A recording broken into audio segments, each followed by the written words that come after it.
And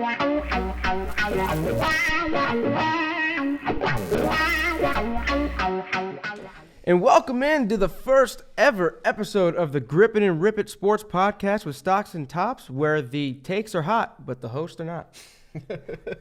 I like that. We should just keep coming up with like clever ideas for whatever we want to do. Just roll with whatever. I think it's good for the pilot, right? Yeah, I enjoy it, man. I just like seeing what works, honestly, and that's what we're gonna just roll and see what does work. I mean, I like to think that we each have our own expertise, our own little spin on the way that we think about sports, but both of us are very, very knowledgeable. And that's right? what's important. Absolutely. And we have our favorite teams and we are our own homers as well. So we do not shy away from the homers. No, we will be homers here, but we'll also call each other on the homer shit as well. So it should be it'll be a fun time. I think so too. Like Dan said, this is the Grip It and Rip It podcast. My name's Chris Stockwell, and this is... I'm Danny Tops. And we're coming to you from our headquarters in Las Vegas, Nevada, called Rolling Sevens. See it right there. And today our clothing is brought to us by James Toller. He was kind enough to sponsor us with some solid gear. Some Jägermeister apparel. We do love some Jaeger. Yeah. And I think he'll be getting on the air on his own show too. He's going to do his own show. I believe so, and I believe he's the GM, right, for Nevada Jägermeister. Yeah, he's a big deal. He's the Jaeger guy. So yeah, thank you, James. Appreciate the free apparel. Thanks, James. We appreciate it, and we'll see you on here soon, buddy. Indeed. So, but James going to be kind of in the mixed martial arts vein, I believe. We're coming across the entire spectrum of sports. If it's sports, anything, like, we'll talk about it. We want to dive into it. We're here to talk stats. We're here to talk sports. We're here to have fun. The way we would describe it to you guys is all we want to be is we're two dudes sitting on your couch talking sports with you. That's what we're here for. Slamming beers. Exactly. Or in this case, sake. Sake. Cheers. Shout out Dirk Diggler. If you haven't already, please go give our friend, our pal, Dirk Diggler and the Power Hour podcast a follow on Instagram. We guarantee you will not be disappointed. It's pretty funny. I co-host on that too. He is also a co-host on that. It's a fucking riot. And I make a guest appearance every now and again. Yeah, you're part of the crew. But all right, so let's get into our headlines. So that's how it'll work. Every day we will sign on. We'll give you guys some headlines of the major things going on in sports today, and then we'll just kind of focus on the rest of the sports as we go along. Yeah, I mean, honestly, we'll get right into them. I just plan on going through. We're going to riff back and forth, and I think that's where we kind of get into the best meat of what our thought processes are when we kind of go down trails of topics. The first topic that we're looking at, or the first headline, really, it's a big deal. Tiger Woods winning his 15th major. Bravo. Golf clap, bravo. It's a job well done. I'll give you one too. All right. It's I don't know if you guys watched it here. I know at my house I woke up Sunday morning because they actually moved the round back a little bit or earlier because of the weather that was coming, so that they can make sure that they got it in time. So I woke up early, watched the whole thing. Man, I was pulling for Tiger the whole way. It's great for the sport of golf. Let's just call it what it is. I didn't watch, but obviously I was getting updates. I knew what was going on. It's a big deal, man. He was gone for a long time. Fifth time winning the Masters, first time in over 10 years. I think it was 9 or 10 years. Yeah. And coming back from the back surgery was serious. This is his 15th Master. So was he 3 away from Jack now? Yep, he's got 15. He's got 15 majors. And did I say Masters? Yeah, he said Masters. Sorry, that's right. 15 majors. He's got 15 majors, and he's 3 away from Jack now. And it's, you know what, the monkey's off his back. The question was, can Tiger win another major? I know he won a tournament at the end of last year, which was really cool just in itself to see. But the fact that he won a major, and then nonetheless the Masters, probably the most prestigious it is of all the golf tournaments. That's some cool stuff. It was fun to watch. That's the green jacket. Yeah, that is the green jacket. Seeing him come back from that back surgery is a huge deal. I never thought. I know that he was ranked somewhere in the thousands at one point following that surgery. So to make it back to win, there was a period of time where he was a shoo-in to pass Jack. Like he was. Everybody thought it was a guarantee. To say that he wasn't going to, so it's kind of fitting that like the story is happening the way that it has, to where now we're like, all right, is he actually? Can he do it? Like we've seen him do it again and again and again, and now he's back. I mean, the great thing about golf is you can play it for a long time. So we're talking about the best to ever do it. So I think he's got at least a couple more years. I mean, he's only 43 years old, I believe. And the beautiful thing about it is he could get them all in 1 year. Technically, yeah, he four of could. them. That'd be insane if he did that, but that'd be pretty cool. Isn't that called a Grand Slam? That's the Grand Slam.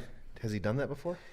I believe Tiger has I don't know how the exact wording of it, but the Grand Slam that he has, he didn't do them all 4 in 1 year. He did it like the last 2 of the year, then the first 2 of the next year. Oh, okay. Is how I think he did it. That's interesting. Has anybody ever done that before? Do you know? Honestly, not off the top of my head. So, second headline. Yesterday it was reported. Today is what day is today? Thursday. Today's Thursday. Oh, no, today's Friday. Dude, Fuck. that's the one thing about not having a job. I have no fucking clue. What day it is? Never. That makes sense. And I used to know. And I used to really know, like date, day, care. Yeah, you don't got to do it anymore. I don't know. It's not the worst thing in the world. Okay. So for our second headline, yesterday on Thursday it was reported that Ronaldo may be leaving from Serie A Juventus. Today, one of the main reporters over there has come out and refuted that report. So it does look like he is going to stay. So I know that you're not too big into soccer, but a lot of people are.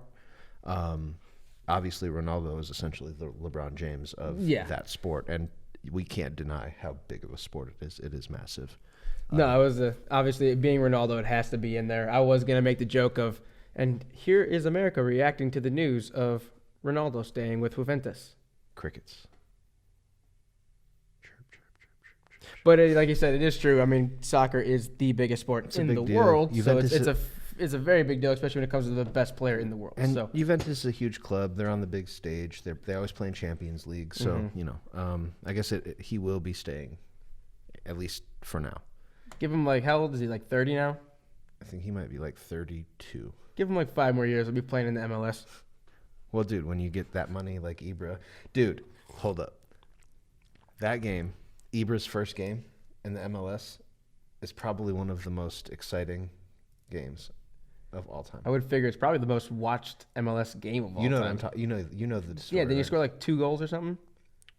I want to say they were down 3-1 in the second half, and he came in and scored 3 goals to win. I mean, I love Zlatan. When I did play FIFA back in the day, Sweden was my team. Dude, that's when I first picked up like FIFA in general, like soccer and playing FIFA. It was PSG, so same thing. Zlatan was fucking god. He still is. He is. I love that guy, and he doesn't give a shit about what anybody thinks. So, which is why we back him. Yeah, indeed. I don't know how crazy I am about this, but the Lakers have interviewed Ty Lue today. Yeah. I mean, it makes sense. It makes sense because they want to bring in a coach who could be LeBron's bitch. That's what it is.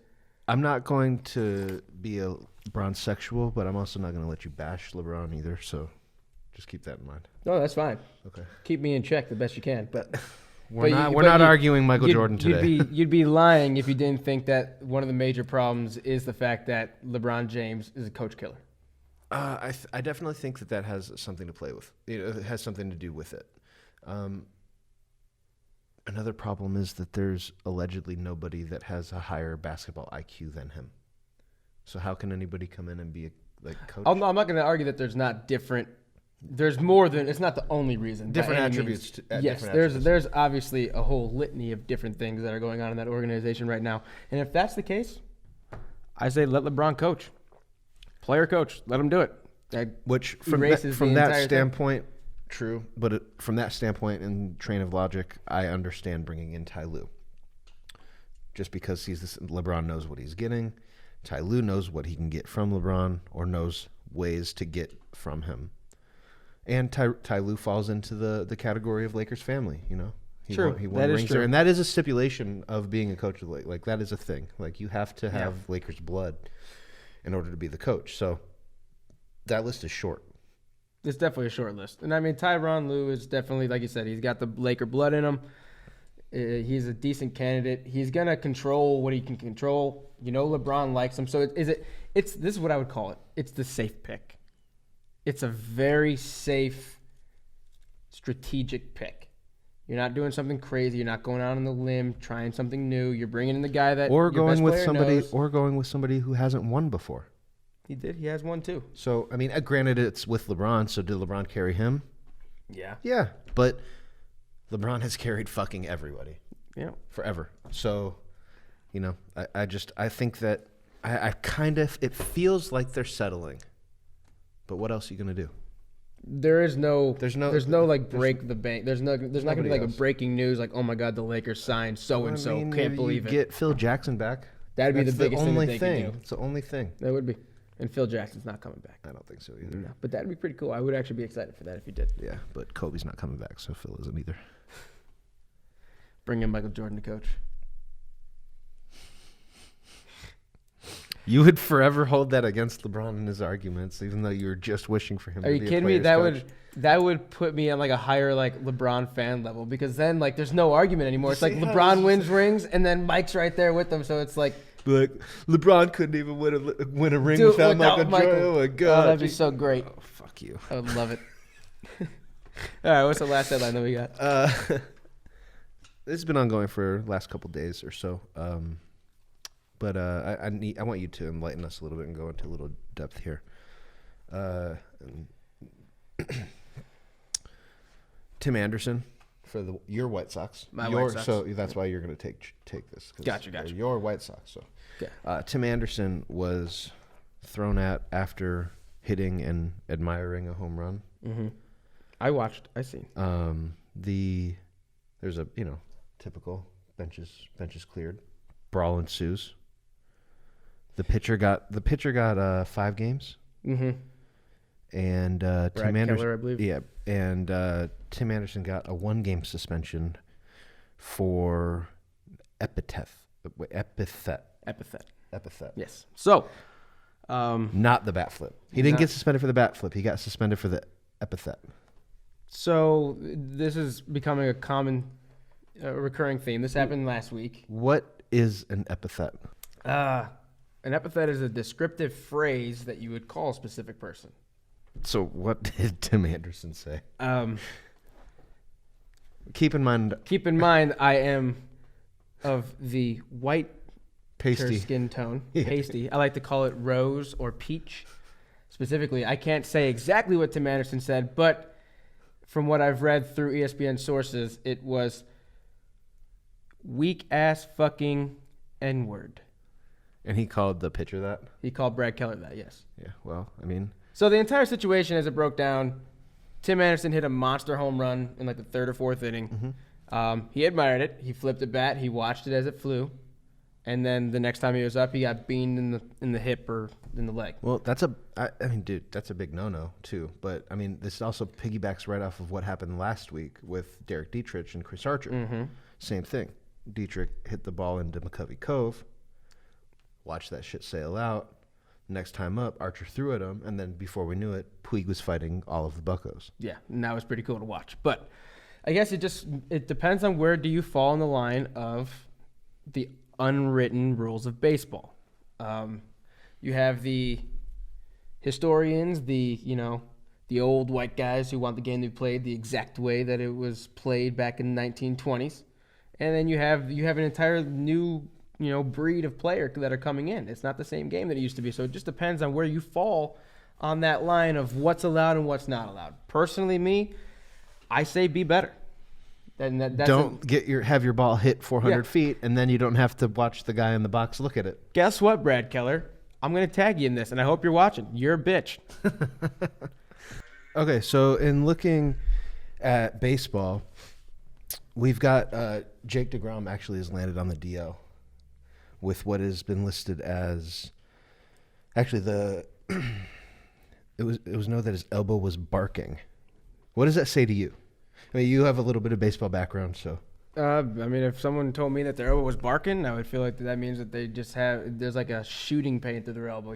That's what my guess would be. Like it's like flaring up. Yeah, kind of like it's like imagine getting stabbed with an ice pick in one area, like just flare up, flares kind of like just pulses, like a pulsating type of thing. That's what my guess would be. You said that it's official now. He's on the IL. I know that they were talking about it earlier. No. I'm sure he's probably going there, but he's getting an MRI as of today. So okay, so the MRI will be out today. Then he's to the IL at some point. I mean, it's a blow for the Mets, but it is the Mets. That is true. That's what happens when you're a Mets fan. Shout out JD. Thanks for watching. Yeah. You'll see it 10 seconds from now. Appreciate you, brother. Yeah, so I mean that is the Mets at the end of the day. They have a decent squad and they tend to blow things, and that sucks for DeGrom especially. I hope it's nothing serious because he's you hate to see one of the best pitchers in the game go down. You never want to see anybody go down, and to have somebody like that go down, it's a huge blow. Yeah, they're not going to have the, they're the fringe team anyways. Like, are they going to be able to be good enough? And now you don't have your best pitcher, one of the fucking dogs, one of the aces. Yep. Yeah. It's going to be tough on Syndergaard, I don't know if they got enough help elsewhere. And Syndergaard's health is always in question nowadays. Yep. But he is Thor. So. God. You look back at that team. I don't want to go off on a tangent, but you look back at that team like 3 years ago when it was a young Syndergaard, a young DeGrom. You still had Matt Harvey. Then you had Zach Wheeler, who was supposed to be coming back, and Steven Matz. That was supposed to be just an absolutely wasn't that filthy right when they signed Sandoval too? Mm-hmm. God, man. Right when Sandoval fell off the map. It's a shame. It's a damn shame. Big shame. Kyle Hendricks broke the wild pitch streak. He had 378 innings. He threw 6,662 pitches in a row. I find that without throwing a wild pitch. It's one of those records that you wouldn't never think about, but we were setting this up earlier today, and he's like, a record got broke today for the longest streak of never throwing a wild pitch. And I was like, really? And it's just like, you look at it, it's like, damn, that's impressive. It was over 6,600 and something pitches that he's thrown since his last wild pitch. It's a lot. That's insane. It's a ridiculous number to think about. I can't.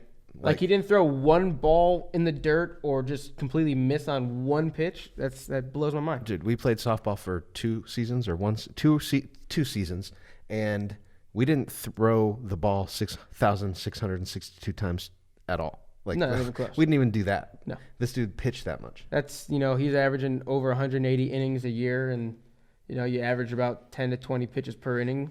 He's a pretty good pitcher. Hendricks not bad, but he plays for the Cubs, so he can go blow me.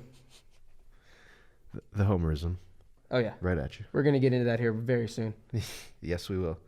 Last week, Chris Davis finally got a hit. I'm glad that he got that off the schneid. We'll give him a golf clap. Good job, Chris. We're so proud of you. 62 straight plate appearances.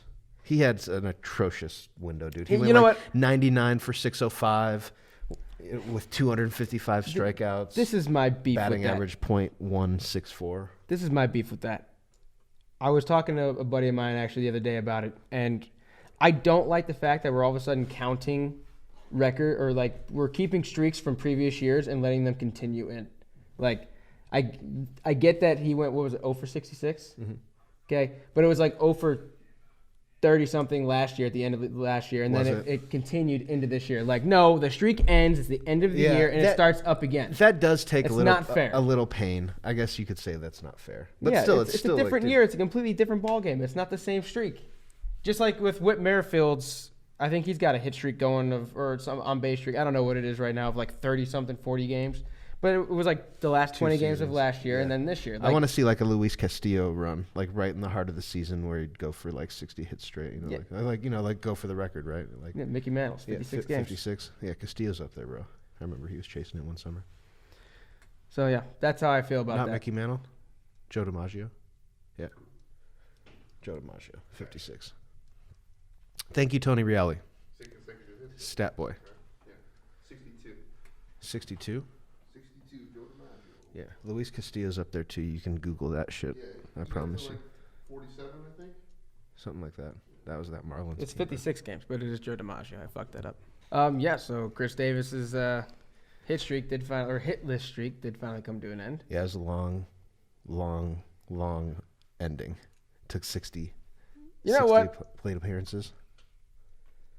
Here's what I think about this. Yep. At the end of the day, Chris Davis is making fucking $162 million or something like that. So, who's really upset about this? Here's what Chris Davis is thinking when he goes home at night and reads SportsCenter's headline of Chris Davis now 0 for 56. He doesn't care. Yeah, I mean, I'm sure he cares and wants to get a hit, but at the same time, it's not like it's affecting. He wants to get a hit because he's a competitor and he's playing, a sport. Absolutely. And he wants to help his team. Absolutely. He doesn't give a fuck about what people are saying about him because at the end of the day, he's taking a bath in all of his money while we're just talking shit. Here we are complaining about I'm on your side, Chris. Fuck the haters. But moving on. He is a K machine, though. Oh, yeah. Okay. Well, but the other Chris Davis. Chris with the K. Chris with the K. He signed a 2-year, $32 million extension. Good for him. 10 home runs already this year. Dude is a monster. He's swinging the big dick. He always does. Yeah. He walks up to his dick is in the batter's box before he gets in. Just leans in on it. Let's put it that way. The pitcher much. knows his dick's there. It's Let's amazing. see what else we got here. Dude fucking mashes. Yes, he does. So I think we should probably get into our homerisms, right? Sure. What do you? Yeah. Well, I mean, you're a White Sox fan, diehard. All right, so we do want to make this, known for all of our viewers and fans out there that we will not shy away from homerism. We are not SportsCenter or ESPN. Nope. And we do have our favorite teams. Yeah. And the reason we don't want to shy away from that is because I feel personally that when you have somebody that's deeply invested on a specific team, that they have a little bit more insight. Now, whether that insight is correct or not, that varies from person to person, sport to sport. But it allows for you to dive deeper into the team when that's your team. Yep. You have just a little bit better thought process of how things might be working, what you're seeing, all of that. So we're going to kind of embrace that. Yeah, we got no problem And we with hope that our viewers, call us out and ask questions too. And definitely feel free to submit any questions you have. We'll put them on air and answer them for you. Yeah.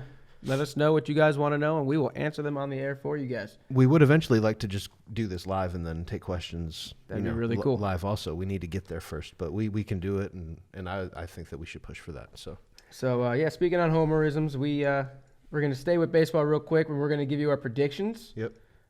For the rest. So we're about 2-3 weeks into the baseball year now, so it's probably a good time to get our overreaction a little bit early. Too early to call picks, but I'm going to focus on the AL, and we'll have Chris focus on the NL. I will take the NL. So starting off, we're going to start in the AL West. I have the Astros winning the AL West. The Astros, the Mariners started out hot, as we all know, and they have cooled off significantly, which I called last week. However, it was late, bro. They went 20 games in a row. Yeah, I know they tied the record whatever it was, 13, 14, something like that. For games with the home run. And they ended up getting to 20 games in a row with the home run, which is it's remarkable. impressive streak. It's very impressive. It's It's an impressive streak, but the Mariners don't have a pitching staff or just good enough players all around to sustain the success that they've been having, which is why their record is starting to show. It's starting to even out. Now, they could be a decent team, but the Astros just have too many guys. The Mariners do have those two starting pitchers that have started the season pretty hot. I was looking at the Kikuchi? fantasy rankings today. There are two of them. I can't remember their Japanese guy? names right now, but Got a funky windup. You've got to figure that all of that's going to kind of even out will. as you get into It the will. season. We don't want to jump too far ahead. So you've got So Houston. I got Houston Right, winning me the AL too. West. That's my favorite baseball team, by the way. So yeah, that's Chris's homer team. So when he speaks very highly of the Astros, you know to take it with a grain of salt. Oh yeah, exactly. Because Super grain of salt. yeah, When was the last time the White Sox won a championship? 2005. Okay. Hey, at least I've seen one. The Astros just won one, bro. I'm just saying, at least I've seen one. And there's teams out there that haven't seen one. That's very true. But no, I do have the Astros winning. They just have too many dudes in the lineup. They got a great starting staff with a 1-2 punch with Verlander and Cole. Not gonna. I don't see any And team depth. really. Yeah, they got depth too, and I don't see any team They can hit. staying They're with loaded them. at every position. They've got the best infield. Moving to the AL Central, I'm a Chicago White Sox fan. So Unfortunately, the White Sox for the Central. No. No. You want to? So I want bad. to, but it hurts because they're so close. They're so close, but I don't see the White Sox winning just because we don't have the pitching. You have to be impressed with Eloy so far. I am very impressed with a couple of people. Here's the thing that I am, not to get off topic, because I'll give you my pick right now. AL Central, probably going to be the Indians. Okay. I don't want to be the straight chalk guy. I think the Twins have a shot. I think you could see the White Sox, if they stay at 500 ball by All-Star break, who knows what happens with some of the dudes we have in the farm system. Well, I that, just and then don't you see start that happening. looking into maybe bringing somebody in just Well, to exactly. kind If of bolster everything. they're- Like, if we're they're- so far away from that at this If point. they're Like, we still at got to that get point there. at the All-Star break, you could easily see a trade of that magnitude. Because they've got guys. They got they've plenty got of some dudes to trade away. juice to get something back. But we just don't have the pitching. Personally, the pitching just sucks so bad. The bullpen's bad. The bottom half of the starting staff is bad. We have dudes that are coming up. It hurts losing Kopech for the entire year. Cease will be up at some point in time. So the staff is going to be good. But the good thing about the White Sox that I would say is that the young core that we've been promised. the Tim Andersons, the Yohan Moncada, Eloy Jimenez, all these guys that we have Moncada's up. good too. They are raking right now. It seems like they've really took a step forward this year, so that's good to see. So I'm going to go AL Central Indians. I think the Twins could be a player in that. They're an interesting squad, as they always are. They just seem like always to be a ragtag team of dudes that compete. So you could see them stay above water for half of the season. And I think if the White Sox could stay at 500 or around it by All-Star break, you could see some moves made out of them. But at the end of the day, I think the Indians just have too much still. Yeah, I just don't think the White Sox are going to have enough pitching. No, I want you to be able to compete in that division. We don't. It's just, you ain't got to. you look at Cleveland, and they've got, I accept my teams Kluber for what and they Clevenger are. and Trash. It is what it is. I'm a Chicago they're fan. promising, and though. They're young and promising. They'll be good. It's going to be fun to be a White Sox fan for the next 10 years. Let's put it that way. I'm going to wear your Chicago Bulls bro tank. No, I didn't want to wear it. I got to represent. Thank you, James, yet again. Shout out. Then finally, the AL East. It's really been an interesting one so far, and one that I'm not surprised by. If we had done this podcast a couple weeks ago, I'd have told you I'm not really seeing the Red Sox going to be a force in the East, and I still don't think they are going to be because their bullpen is very lackluster, and I don't think they have the arms there to compete for the entire season. Is Kimbrel hurt? Kimbrel's not on the gone? team. Where is he? He's a free agent. He hasn't been signed. He hasn't signed yet? Nope. Is he going to come back? We got to find out. There hasn't been any hint saying that he will. Wow. I'm sure that they're talking to teams. I'm sure he'll get signed eventually, but nothing as of yet. So I actually have the Yankees winning the AL East. But I will say this: the Rays are a very formidable team, and they are looking to they're shaping up to be a very good opponent for the Yankees. The Yankees have been kind of been catching the injury bug a little bit, so that could hurt them. But I think in the long run, they'll be the team to beat in the East. But man, the Rays do look good. Snell looks good. I know he just got hurt. Yeah, I know that believe. we've talked about Snell before. Yeah. And not on this show, but he's a guy that brings a lot of stuff. So as long as he's able to come back, he's the guy that is the ace of the rotation. And Charlie Morton looks good too from your Astros. So yep, big acquisition. So yeah, you could. I'll give the Rays a for sure wild card. Yeah, that's going to happen. like that? If they don't win the East, they'll get the wild card. So if you would take a future on the Rays to make the playoffs Yes, today. Yes, I would. That's a good bet for you. Okay, we can obviously, throw in any potential betting advice, or not. We don't necessarily want this to be any like that type of show, but call in, let us know. Yeah, we'll give you guys. We'll betting talk about advice. whatever you guys want to talk about, man. We're pretty good at it. We're okay. Just saying. All right, so NL, right? Yep. I mean, I think that starting in the East, we'll just go back east to west. We don't want to go with the chalk, but dude. Everything is telling me Phillies, dude. Just, they're leading their division right now. They're hitting the ball pretty well. Bryce Harper is a huge acquisition to them. Mm-hmm. They were players last year, and just having him is just going to totally it redefines the lineup. You have to change how you think about attacking specific teams. And they have enough to help him, to protect him up there too. So he'll be able to, actually face pitching. Like he won't, they're not going to pitch around him too much. I like your pick. I just hope that you're wrong because I'm not a fan of Philadelphia sports. I'm not either, but I mean, I want to be right rather than. I think they have a terrible fan base and they should be ashamed of themselves. The fan base is the worst. They don't know how to act. I'm a Philadelphia hater. Yeah. I don't like the Eagles. I'll say it. I ain't got a problem with it. I don't like the Eagles. I don't like the Sixers. I liked the Sixers when you had AI. Sure. That was about it. Yeah. That's it. Awful. So I'm rooting for the Braves. I'm going Atlanta. They're a fun team, Is Acuna, are they going to get, $340 from him this year? Who knows? Congrats on the extension, though. Yeah, no. Well deserved. Right after that rookie year. Great job out of Atlanta, though. And that's to the lock thing, him dude. up. We've talked about this before with arbitration. Like, arbitration can either be good for you, but, you can also get burned by it. So, Take the guaranteed money. I, from an organizational standpoint, really applaud the organizations going out and paying these guys in advance. Yeah, getting it out of the way. It takes away from being a distraction, and it shores them up for an extended period of time where they're not having worried to about worry about their money. Yeah. No, it's a great. He's on the books for 8 years, so I mean, yeah, he'll probably get an extension 3-4 years in, But at least now, like, he's on the books, man. There's not going to be a fluctuation. Yeah. It's going to be easier to keep him and build around him rather than just upselling him for pieces at some point. No, Because the Braves are a team that the Braves you know. did it. The White Sox did it. I believe the Padres did it with Tatis as well. They're all doing the same thing because it's the smart move. Avoid arbitration. Give them their money early and let them play. develop, Yeah, dude. let them play. That we've seen. I think that we're starting to see these young dudes not flame out as much.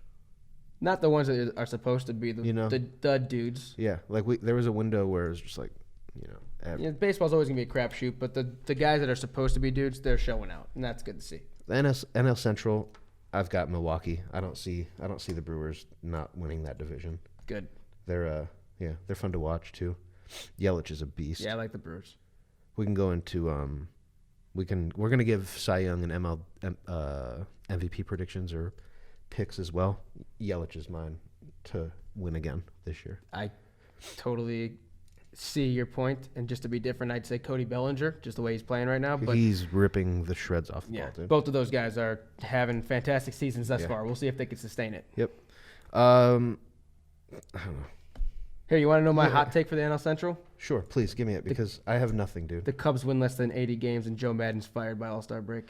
That's a flaming hot take. Yeah, They're 9-9, so I mean they're getting dude, baseball's I just hate the Cubs. it's baseball, man. They're 9-9, and we have what Oh, it's a lot of time 70 games till the All-Star break, dude. Like I just hate them. I hope they do nothing good. we're gonna have a lot. This is gonna be ongoing. This is all gonna it be is. nice how this is gonna build up because we're gonna be able to routinely talk about where these teams are going. Yeah, So and you'll hear me bash on the Cubs every step of the way. they're fine. That's fine.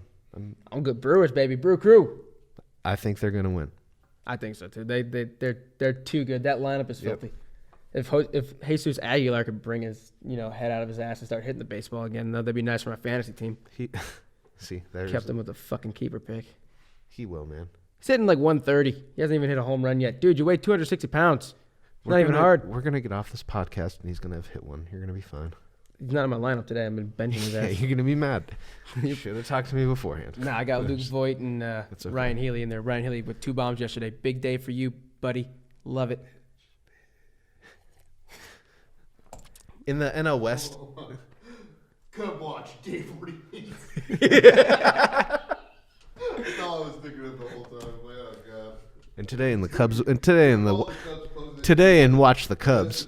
Here's the thing. We're gonna lead into it with Bear Cubs Sorry, fucking. I interrupted. Here's the thing with the Cubs. This goes along with my homerism, being from the south side of Chicago, okay? And I got family members that are Cubs fans, right? I don't care how many games the Cubs win. If they won 102, it wouldn't bother me. As long as the Brewers win more and the Cubs don't make the playoffs.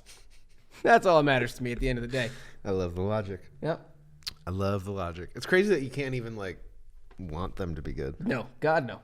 My buddy, he loves the White Sox, but he lives right across from Wrigley, so he still entertains the Cubs. Not for you, Never. really. Will never happen. That's some hardcore homerism, folks. Not gonna happen. In the NL West, I want to take the Padres. Dude, I take the want to Padres, take man. the Padres, dude. I love the Padres. Granted, They're exciting. They're up and coming. they're They're in the same position that the White Sox are in with no pitching. mhm. Yeah. They're exciting, but And a little bit better lineup. yeah. But you've got potential to be just as dangerous. No, we can't. They're just a little more. We've already showed that we can be They're just just a dangerous. little more polished and ready to really. I mean, signing Machado, Well, on top killed of the me, other but that was guys, huge for you know, them. And then they have Hosmer still. They have Franmil Reyes, who I'm a big fan Will of. Myers, Tatis. Yeah, they got dudes. Yeah. They But got dudes. But the pitching staff is going to be their name, downfall. Name a pitcher. Joey Lucchesi, Is he a starter? I believe so. But he was a White Sox, Lucchesi? wasn't he? No. At least I don't think so. If he was fucking part of the minor league system at some point in time. Fernando Tatis Jr. was a White Sox, No. who we traded for fucking James Shields. That's fun. Yeah. How'd that work out?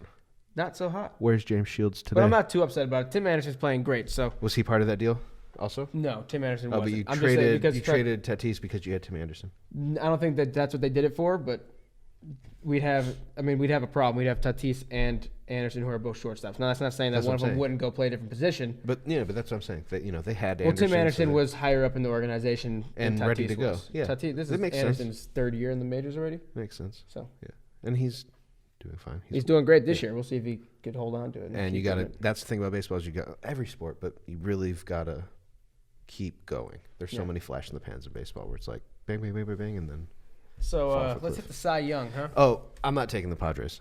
Oh, you're not? You're gonna go Dodgers? I'm taking the Dodgers, bro. Yeah, that's a smart move. Yeah. That's They're the money move. They're favored. They got too much. Got the experience. They've been there. They're reigning. Too much. There's too much to contend with there. I agree. We'll just see if they can go all the way this year. I know my buddy's hoping for it. So I don't even want to see them win the World Series. I just at all. think they could lose it 3 years in a row? I think that they could lose it to Houston for sure. Oh, there you go. Again. Homerisms, baby. Yeah. No, I'm the Dodgers probably the last team I'd root for in the World Series of all the teams. Kind of like the Raiders in the NFL. Ugh. But I'm still going to pick them to win the division. You got to play. This is betting wise. You bet with your money, not with your heart. Yeah. So. All right. Those are easy though. That like it's going with the chalk. Is there anybody that could surprise you? In the NL? Just NL. Yeah, NL, AL. The Padres are definitely one of them. Yeah. The Cardinals are always going to be the Cardinals. Don't be surprised if they make a run. They got dudes. The they got Cardinals, the staff. Cubs. What do you think about the Pirates? Cubs aren't going to make a run. No. Pirates? No, Pirates won't do it. Yeah, I think technically anybody in the NL East though, Marlins, Braves, except the Marlins. and the Mets. The Mets are going to do Mets things, but at the end of the day, the Mets have a good enough team to where they could do it. So I think the NL East is fairly open. But I'm going Braves NL East. Cool. I think they're too young. Too many dudes. The Braves. They're going to run away with it. Yeah. I don't think they're going to beat the Phillies. Philly's going to be tough. They're going to be tough. Yeah. All right. So just to touch on basketball a little bit. Recently, the Clippers just came back from that 31-point deficit. Impressive. Yeah. It's the biggest one ever in the playoffs, I believe. Jerry West done a great job with that team. They're not going to beat the Warriors, obviously, but Jerry West has done a great job with that organization. It was awesome how for just a glimmer, like there was like a glimmer of hope for the Clippers and their fan base. Like Patrick Beverly was just like a god. I love Patrick Beverly. I love that guy. 10 seconds. He's such a feisty little bastard. You know, yeah, he locked up KD, and he did it in all black Air Force Ones. Shit's dope. That's tight. Yeah, pretty cool. Like, you know that if you're wearing Air Force Ones on the basketball court, you're either coming to lock somebody up or throw punches. That's it. That's why I like him. He's a played feisty little bastard. NBA game in Air Force Ones, bro. That's fucking baller status. In that same game, DeMarcus Cousins got hurt. And he's probably done for the entire playoffs. Yeah, no, it was a quad tear, right? Yeah. Did they say grade 1 or 2 or 3 yet? Don't know. I mean, if it's a grade 1, he could come back. You know, they got the best trainer and medical staffs in the world, so he can come back from that. But from speaking from my own life and my personal stuff, You've torn your quad before? I have torn my quad before, so I know exactly that injury. And depending on the severity. How bad was it for you? Grade 2. And that took how long? Well, because I was misdiagnosed numerous times and played on it through college for that season for 16 games. It took me an entire year to finally heal it to where it didn't re-tear.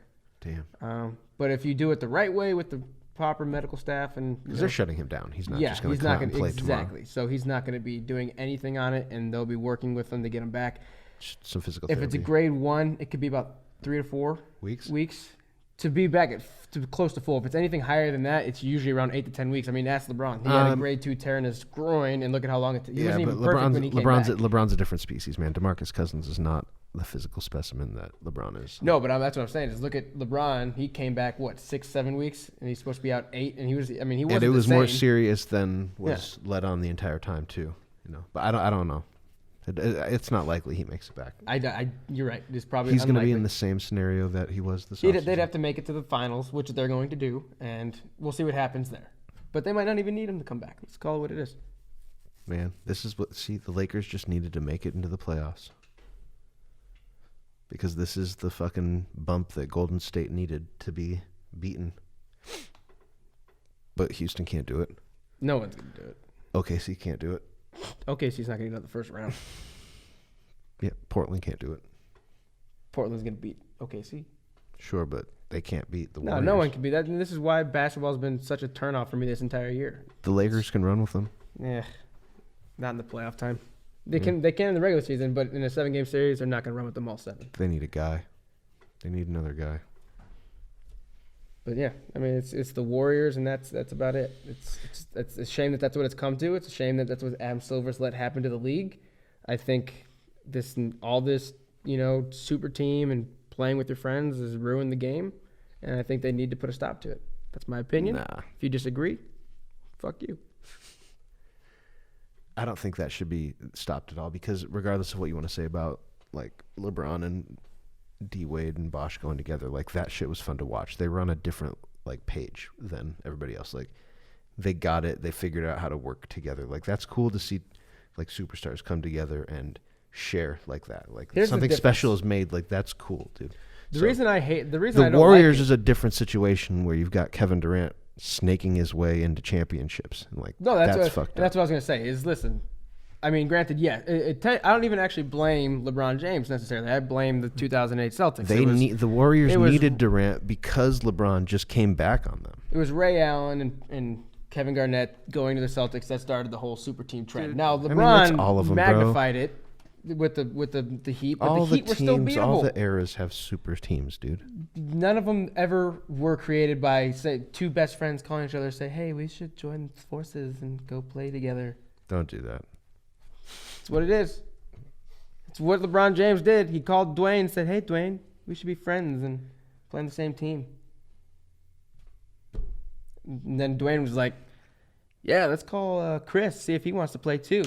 Get a pickup game going and take over the NBA." Bro. But the thing about them is they were still If you were beatable. Dwayne Wade, you would have taken that phone call too. I would. And you would have called Chris Bosh and got him to come for the cat money as well. Don't sit here and tell me if you're Dwayne Wade, you wouldn't want LeBron to come play with you. I wouldn't. You're tripping, bro. That I am a competitor. I would never want dude. to play with the person that is competing against me. I want to win my championships because I think that I am the best. That's what's been lost in this generation. That's selfish. No, it's not selfish. Yeah, it is. It's not selfish at all. Talk to any of those guys from the previous eras. They would never do what these guys are doing today because they felt like they were the best player in the league and they wanted to prove it by winning the championship by themselves for their team. They didn't have to call Larry Bird didn't. Imagine living in a world where Larry Bird calls up Magic Johnson. "Hey man, you mind if I come to LA and play with you?" So we lose out on an entire LeBron did enough for Cleveland. LeBron did enough for Cleveland. So if he had gone to say Charlotte and won a championship with Kemba, you'd be pissed off about that too? Kemba's not a top tier player. Dwayne Wade at the time when they moved was one of the best players. He had won a championship, but dude, he's still a superstar. Kemba is. I'm just trying to give you a different. I would not put Kemba in superstar status. Okay, well, he is. I think a lot of people would disagree with you. Actually, I think most people would disagree with you. I don't think Kemba's anywhere near a superstar. He's a great player. He's an all-star caliber player. He's not a superstar. Dwayne Wade is a superstar. Yeah. No, a Hall of Famer. Yeah. Okay, you can be a superstar and not be a Hall of Famer. No, you can't. Sure you can. Name one superstar that's not a Hall of Famer. Dude, I can't do that right now. Because it's not possible. If you're a superstar, if you reach superstardom, you are a Hall of Famer unless your career is derailed by injuries or a personal, something that happens to you. Bad, that you never wish on anybody. There's guys, dude. If LeBron James would have went to Charlotte to play with Kemba, nobody would have batted an eye because no one would have said, "Oh, he's building a super team down." Only the Jordan Charlotte. stans are complaining about a super team, dude.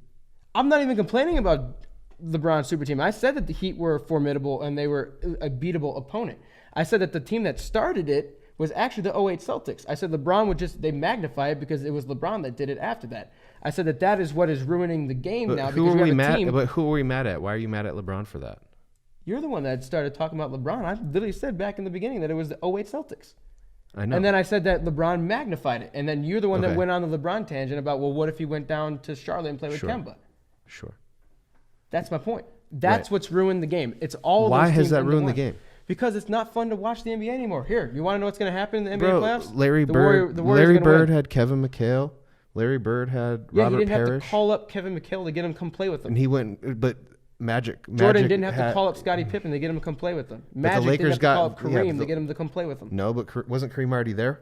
Yes. Okay, well, they all got drafted. They got Magic. Teams. Yeah, but still, dude, they still competed. It was still 3-4 superstars: Worthy, Magic, Kareem.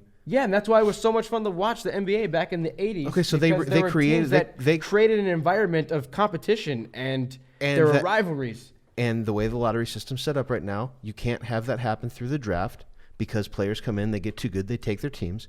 So the NBA created a way for this to still happen and superstars to go at superstars in crunch time in the playoffs. There's 5 nothing wrong with superstars it. on one team. Okay, yeah. But, dude, I disagree with how the Warriors have gone about it, how they got beat by LeBron, how they had to go call KD to help them and bail them out because they couldn't beat LeBron. Like, that's fine. I don't like DeMarcus Cousins going there. I said when DeMarcus Cousins went to the Warriors that the second he went there was the second that cancer landed on the Warriors and that the demise started. Okay? He went there on a $1 million deal just to win a ring, and now look at him. Now he's hurt. Now he's going to be in the same position that he was last year. Yeah, he's still going to win a ring because the Warriors aren't going to lose. But you're almost proving my point by talking about how KD going in there and DeMarcus Cousins going there is bad. At least we knew, I mean, granted that the team led by Steph, Clay, and Draymond, they won 73 games, but at least we knew that they were a beatable opponent. But, dude, they're most It likely... was exciting to you're watch wrong, back dude. They're then. most likely going to go against the Celtics, who have a super team who acquired a free agent, superstar, Hall of Fame type player to go against them. Okay, so... Are you talking about Kyrie? Yeah, dude. Kyrie's the dude on the Celtics. Gordon Hayward's not a superstar. Not anymore. You're tripping. Does he put up superstar numbers this year? He was dude. Come on. You can't say that he's not. He had a very bad injury. Like, okay, I'm yeah, not but going you to call a can't guy say a that superstar anymore because he's not the same player that he was when he got hurt. He's a much different player. I don't know how many Celtics games you've watched, but he's still an elite level player. Okay, Jason Tatum is going to be a superstar in the making. Okay. Yeah. Jaylen Brown. Drafted by the team. Jaylen Brown drafted by the team. They brought in Kyrie Irving. They didn't have to call out 4 different people to bring them in. They didn't have to go out and get Kevin Durant. They didn't have to go out and get DeMarcus Cousins like the Warriors did. It's the exact That's same my thing. point. I don't understand what you mean by that. You just complained about the Warriors going to get Kevin Durant and DeMarcus Cousins. No, I'm complaining about Kevin Durant being a snake and going. Well, who do you think called them and convinced them to come? Draymond. Right. So the super team that was already a super team called a player who is a snake by far. I agree with that sentiment 100%. But that's what the to NBA come wants. Join with them so that they could win more championships so they could take over the league. Right, because it sells. Kyrie Irving going to the Boston Celtics wasn't like, oh my God, dude, the Celtics are going to go like 75-5 this year. No, but they were they took a good team and they brought in a great player to make them better. Okay, but there wasn't a superstar team that that's, brought in 2 superstars to make them better. Yeah, but you can twist the words however you want to. At the end of the twisting, day, it's what it they're is. still adding a similar caliber player to the fold, right? To compete at the top of the. I wouldn't have game. considered anybody on the Boston Celtics before Kyrie got there a superstar. Gordon Hayward hurt. He was when he was with Utah. Okay, but why doesn't Gordon Hayward get the benefit of the doubt coming back from an injury when everybody else? Because he's been good as of late. He had a long time getting to where he is right now. They had the luxury of easing him in also. I mean, yeah, that's a great luxury to have, but I still don't call him a superstar because the way he played and the stats up to the point of where he's at right now, the last, let's say 20 games where he started actually really playing like the old Gordon Hayward.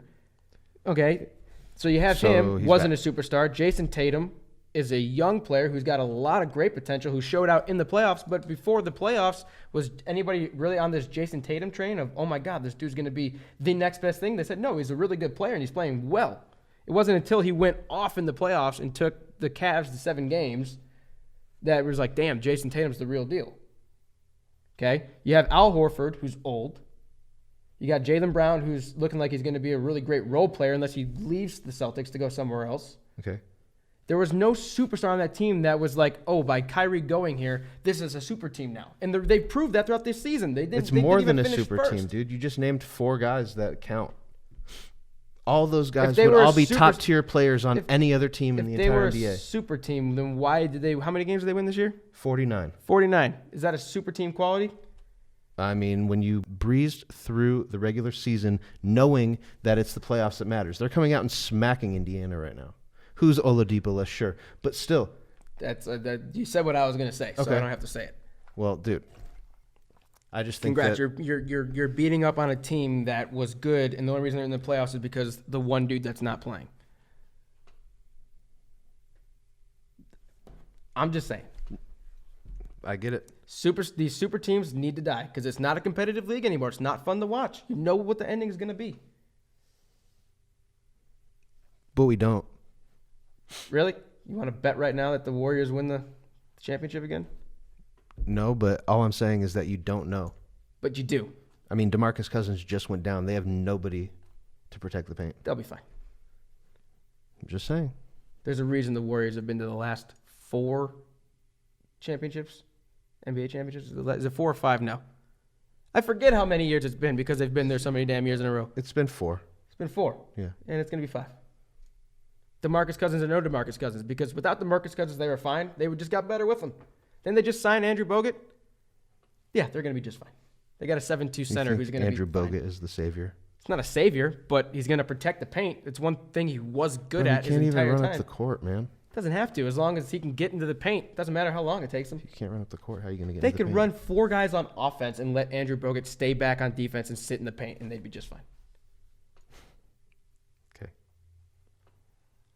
Anyways. So who are you picking to win the East? I got Milwaukee going. Okay. I think Milwaukee's Well, there's your biggest problem is why the Warriors are going to win another championship. is because they're going to have to face Milwaukee. Yeah. Yeah, because all Milwaukee has is Giannis, and Giannis is dope, but it's not going to be enough to beat 4 All-Stars. Here's a magical stat for you. Kyrie last night, by the way, or 2 nights ago, 37 points, 6 rebounds, 7 assists. 37 points. How many rebounds? 6. And how many assists? 7. 7. Yeah. Solid game. I wrote this down just earlier. I ran across when I was doing research.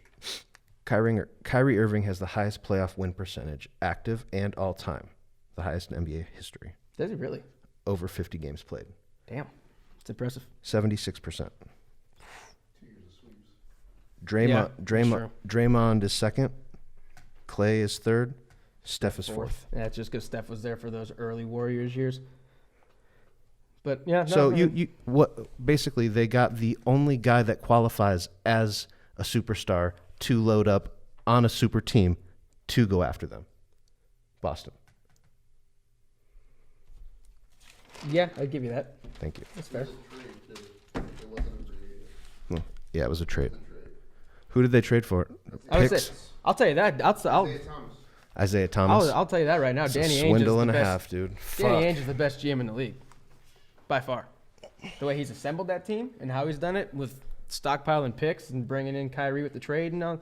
They're the best GM deepest. in the They're league. the deepest team, dude. Period. All right. Yeah, I can't argue that. I know you can't. But still doesn't mean that they're going to make it to the Eastern Conference Finals. Doesn't mean they're going to make it to the NBA Championship. We don't know. You want to know what team's not going to make it anywhere past the first round? The Bulls. Bulls ain't making it anywhere anytime soon. The Lakers. The Lakers, too. The Thunder. Speaking of that, that's who it is. That's the Thunder, baby. Keep shooting 5 for 20, Westbrook. Keep shooting, Russ. Yeah, don't worry. You'll get God. them. You'll get your team there. You know what? KD might be a snake, but I don't blame him for leaving Russell Westbrook. Exactly. Like, I don't, dude. He should have just get went as far away you should have from went to him. Washington. Go to your hometown. That'd He be didn't so want to have much to play cooler. LeBron all year, man. Yeah, well, what a mistake that was. Because guess what? LeBron's with the Lakers now. Yeah, but it's different now. But here's what I want to see happen. He's on a super team now. Yeah, the super team of all super teams. But here's what I want to see happen. And now, granted, is it creating a super team? A little bit. But it's a great storyline, and I'm always for great storylines. Kyrie Irving go to the Lakers to go back and play with LeBron James after realizing that doing it on his own isn't as easy as he thought it was going to be. That would be cool, and I would root for that. That's something that we've actually thrown around, and I think that it would be fine for the Lakers. It'd be good for them. But I think that KD, Kyrie, To the Knicks. New York, I think that makes the most sense for everybody. The one good thing, and I'll say this. Especially if Kyrie were to somehow sneak one in, like I kind of think that he might right now. Yeah. Let's sneak a championship in. What's he got to prove to Boston? No, nothing. Just reload and do it a third time, and then Kyrie's in discussion to be the GOAT. If he did do that, then you're right. But I personally just don't see that happening. We'll see. We can get crazy if we want. It doesn't matter. Yeah. But what was I going to say? The one thing that I am looking forward to is next year's NBA season. Just because DeMarcus Cousins probably leaving. KD's probably going. The off season. There'll be 8 teams competing for a championship if the Warriors break out. That's my point. Is that once that team's gone, once KD leaves, once DeMarcus leaves, they were a team that could be beat, and LeBron James proved that they could be beaten when it was just those three. They got beat by the Clippers the other night. They can be beaten. Any team could lose on any given day. It's Right. It's a 7-game series. Yes, it is. And that's not going to happen. They won't lose 4. But Not to the Clippers. They're not going to lose 4 to anybody. No, probably not. But they could. Technically, you're right. You're right. Anything could happen. But next year, NBA is going to be a lot of fun because you're going to see a lot of people move around again, I think. Warriors are going to disband a little bit. They're still going to be the Warriors at the end of the day because they're going to have their big You assume three. that they're still going to have Draymond, Clay, and stuff. Yeah, I mean, so they'll still be good. I'm hoping Clay goes down to Dallas, teams up with Porzingis and Luka Doncic, and that becomes my favorite team. that'd be cool. I love the Mavs right now. Me too. But Quote from Jay: "Pissed that this wasn't the team 5 years ago, so Luka could actually run with Dirk, that'd have been so sweet. like a real Dirk." That was so sweet. Not to say they could have like dethroned the Heat or anything like that, but huh? They did. Well, yeah, they did already. I didn't even mean that, but with JJ Barea, Too bad that fucking Doncic was But 11 years old when that it happened. would have been very cool to see. Very cool to see. Oof. Oh, so you're a Bulls fan? Yeah, sadly. Like I said, all my teams fucking suck except the Bears right now. I'm a Lakers fan. Just due to moving here in Vegas, we're so close. Yeah. I watch them all. How long have you been in Vegas for? It's been split up over the years. I moved out here when I was 5, then I moved back to Chicago, then I moved back here. I usually like to just say it's been like half and half, even though it's probably been a little bit more Vegas lately. Gotcha. Yeah, same. I was like 6. Yeah. Grew up here. But I root for all my old. So watching, back watching the Lakers is like, dude. My earliest basketball memories are watching. Memories are watching Jordan. Honestly, he was like my first. A lot of guys our age, that's who their Like first that was it was Jordan, and then like moving out here, it was like, oh well, you got to watch Kobe. Like he's like Jordan. Yeah, And Kobe then, was like a lot of fun to watch. You see the Lakers every single night on TV, and it's just like I fell in love as a 7-8-year-old dude. Yeah. It's fucking. So in the NHL, we're definitely rooting for the Knights. Yeah. 100%. Go Knights, go, baby. I fucking hate that chant. Oh, come on. It's not that bad. It's pretty bad.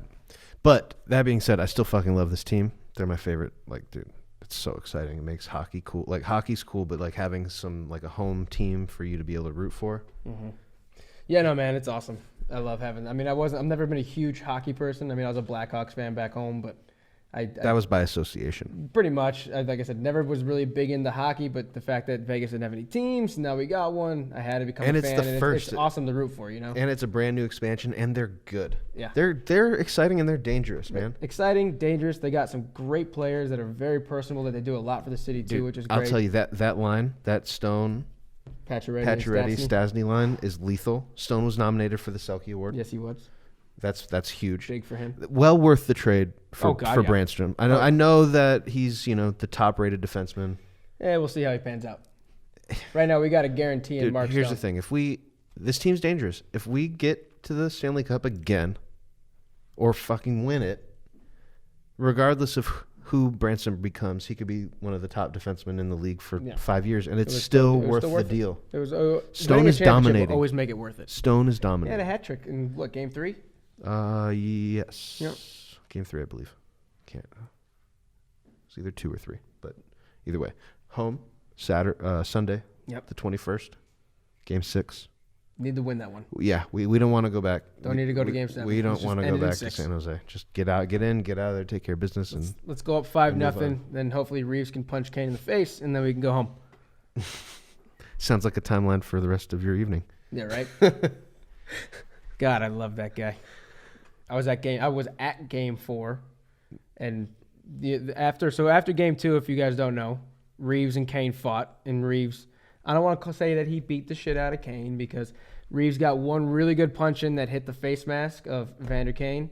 So he didn't do as much damage as he could have, but he definitely won the fight pretty handedly. And then they interviewed Kane afterwards, and he talked about he acts all tough, but he's really not that bad. He didn't do anything to me. They called him the Muffin Man.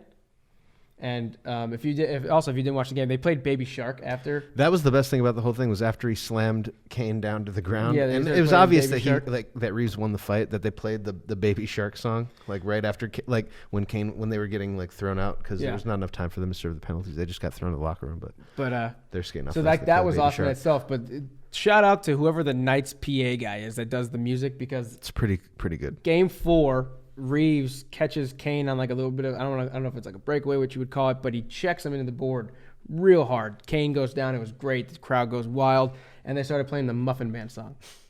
How's it go?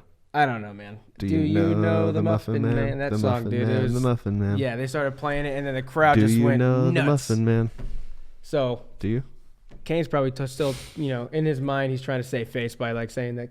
Reeves ain't worth shit, but Reeves is We got to get game 6, dude. We can't lose the series. We cannot drop the series. We got to get game 6. And bro. I will say this: I'm happy that the Sharks is becoming a really It's a solid rivalry. This is like they're not even our kryptonite, but they're the team that always plays up to us. Yeah, they do. And They're a good squad. They got some good players, and it's become a great rivalry for Burns, the city. And Thornton, Kane. What's his name? The other guy, Flevsky, There's another one too. Pavlevsky, Pavlevsky. something like that. Yeah, Some weird ass name. He's a bum. he's not, but we've been able to handle them. And No, game we 6. got to take care of business. Knights take it home. Predictions for the Stanley Cup. Knights, baby. That's Knights it. all the way. That's all Cup it in is. 2. Yeah, that hashtag will live forever. Yeah, well, Last year was Cup in 1. This but year, Cup in 2. I guess we, real quick in the other hockey news is probably the fact that the Tampa Bay Lightning got swept by the Columbus Blue Jackets. That came out of left field. Wow. Came out of nowhere, man. No one saw that. Wow.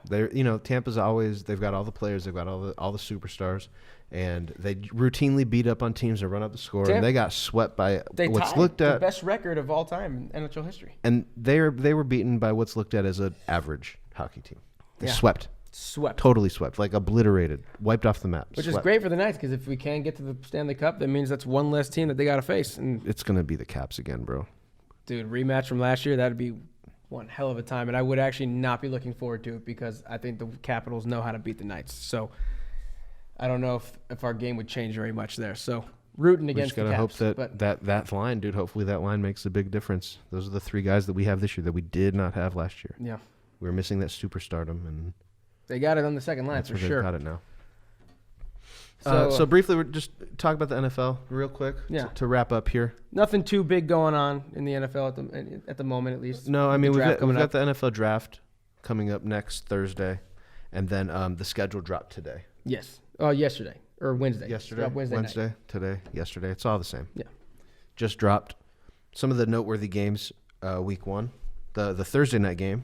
Game 1 of the year, Thursday night, Bears versus Packers.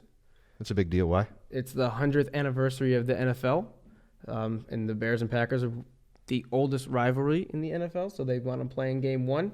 It's also a bit of a rivalry game. It's a huge dating back to rivalry game. last year because we played Green Bay Game 1 last year too, and everybody knows how that ended for the Bears. So Bears will be looking for a little bit of payback Game 1 next year. Was that the Khalil Mack? That was the Khalil Mack amazing game, and the Bears blew it in the fourth quarter Yeah. when Rodgers came back because he was on drugs. We watched that. He was on drugs. We watched that game at Fork Eggs. Did you? Mm-hmm. Yeah.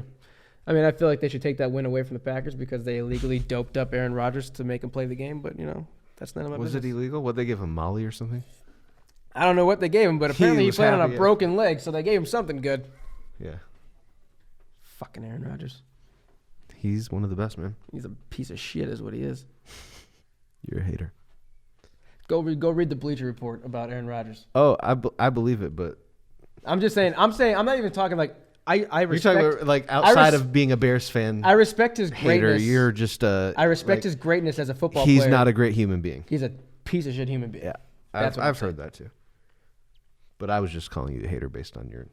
Oh, I mean, alliance to I'm the a Bears. hater because I hate that the Packers, since fucking 1991, have had Hall of Fame caliber quarterbacks that we've had to play against.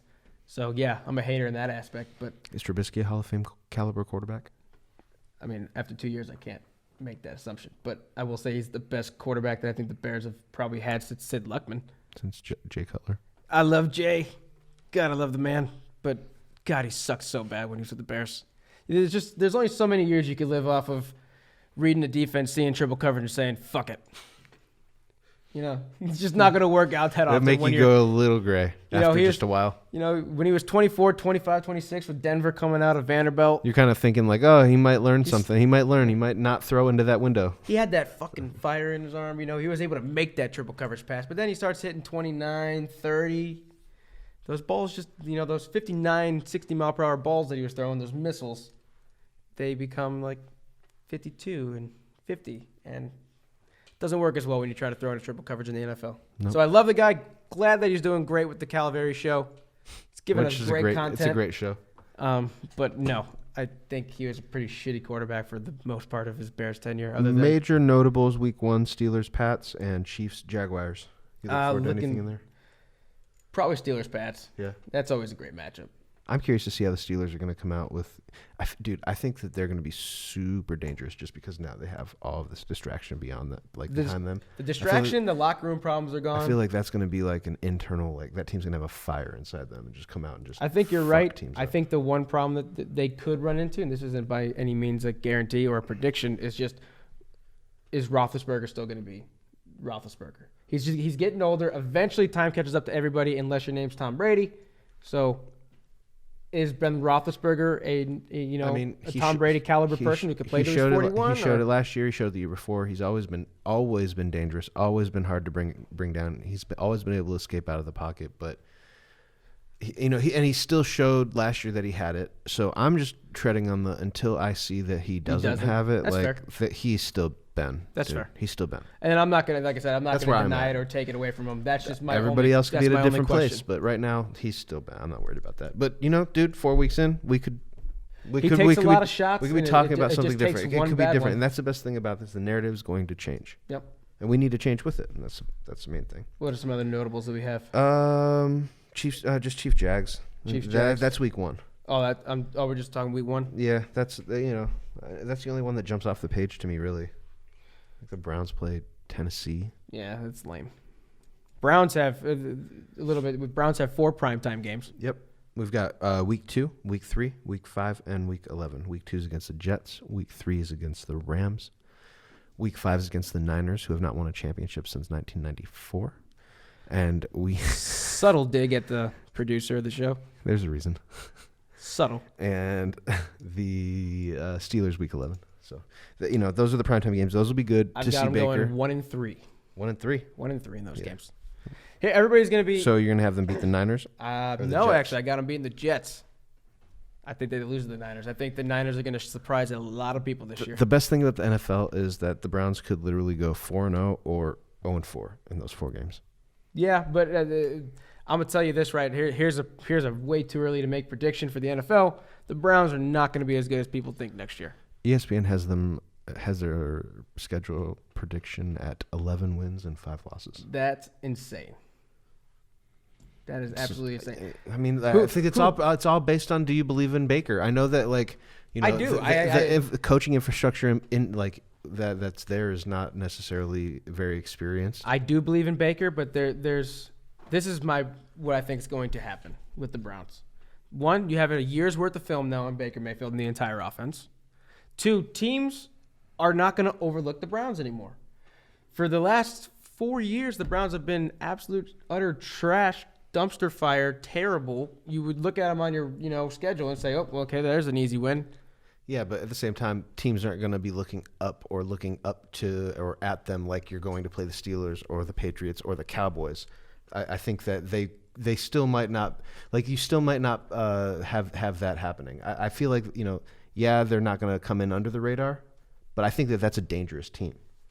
I think they have the pieces there to where they can develop into a dangerous team. I don't think it's going to be that team next year. Yeah. I think that they're going to be too overhyped.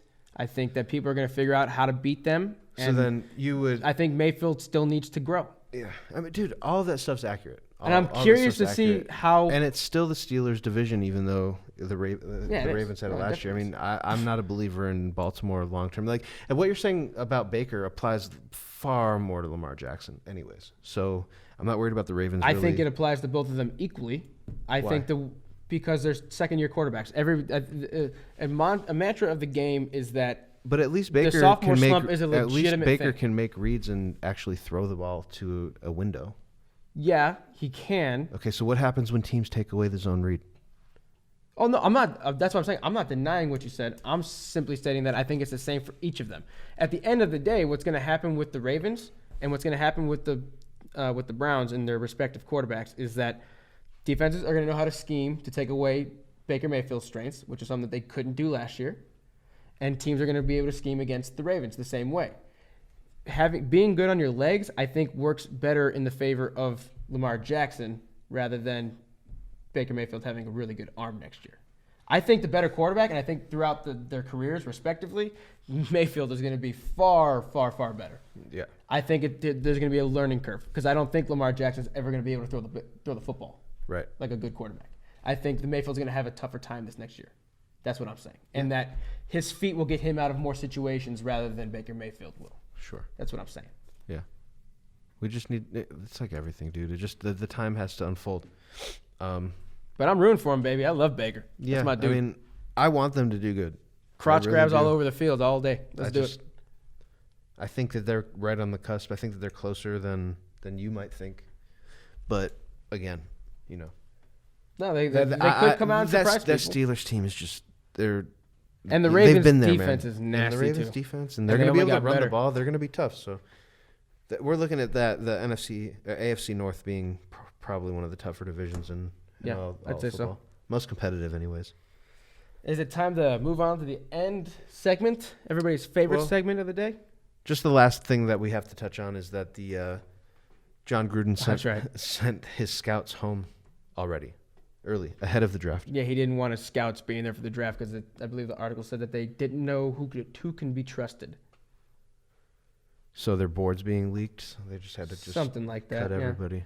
If you don't know, the Raiders have Wow. 3 first-round picks. They have the They have the 4th overall, the 24th overall, and the 27th overall pick in the first You can round. do damage like that. You can rebuild. You can fix your whole team. You could do a lot of damage if you in that. pick correctly. Yeah. We're gonna see if John Gruden's a mastermind or if he's. I don't know. I think the gallery is pretty split on whether John Gruden's a great coach or actually a coach that was really just average and had one great defense led by Kiffin. Diggler would say, "You don't want John Gruden in your head." That's the truth. Yeah. And Mike Mayock too, GM. Yeah, Mike Mayock's the GM. I forgot about that. That's Mike Mayock being the GM alleviates like a little bit of the pressure off John Gruden. You know, he's good. He's solid. But aside from that, I don't like the Raiders. No, not a Raiders fan. Stay in Oakland or change a team. Next week we will be bringing in a quarterback expert, quarterback guru, to break down. So not next week, but next episode. Next which episode, we hope we're to get gonna out. focus. We hope to have that shot on Monday, so out maybe Tuesday or Wednesday. We're going to focus prior on to the draft. the NFL draft a little bit more on the next episode. So we'll bring in a quarterback We'll have our expert. quarterback expert come in and break down the quarterback prospects, and maybe we'll do like a little brief NFL catered mock for the next. Yeah, we could do something. Something kind of specialized around the NFL, just because it's Because I'm not going to have any fun at the draft. The Bears don't have a fucking pick. It's so. draft week, nor do the Cowboys. So Yeah, we suck. yeah. So you go ahead, bring us home this week. Bring us home. All right, so everybody's favorite section. We will do this at the end of every episode. We are going to talk about today's biggest piece of shit. And Who is it, Dan? Today's biggest piece of shit is the MLB. What the fuck is this piece of shit? As a whole? As a whole, the entire front office, the entire organization, the Major Why? League Baseball, because they suspended Tim Anderson a game for foul fucking language.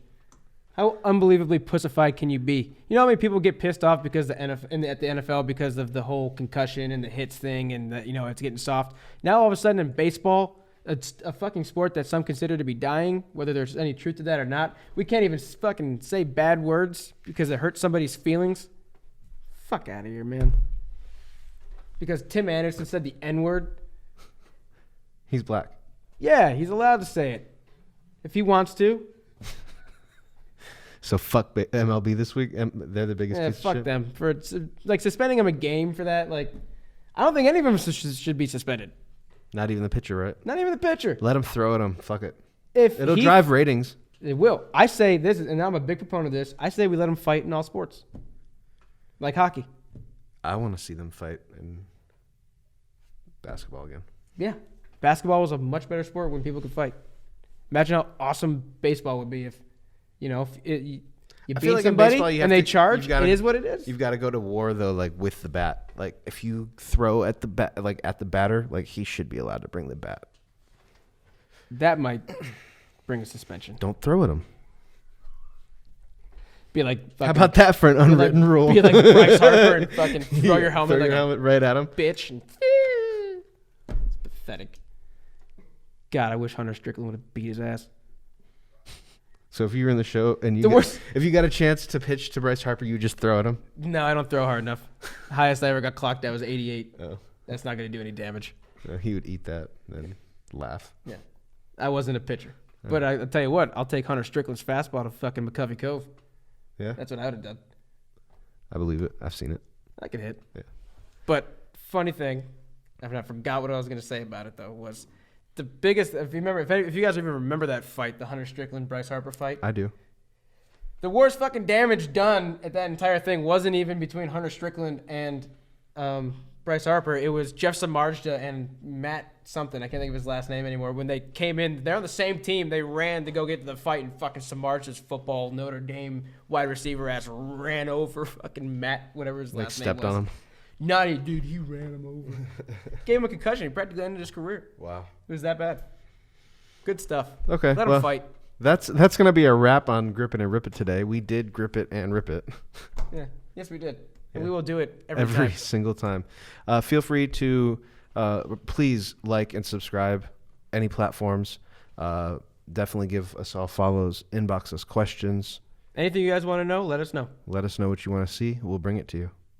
Signing off. Wow.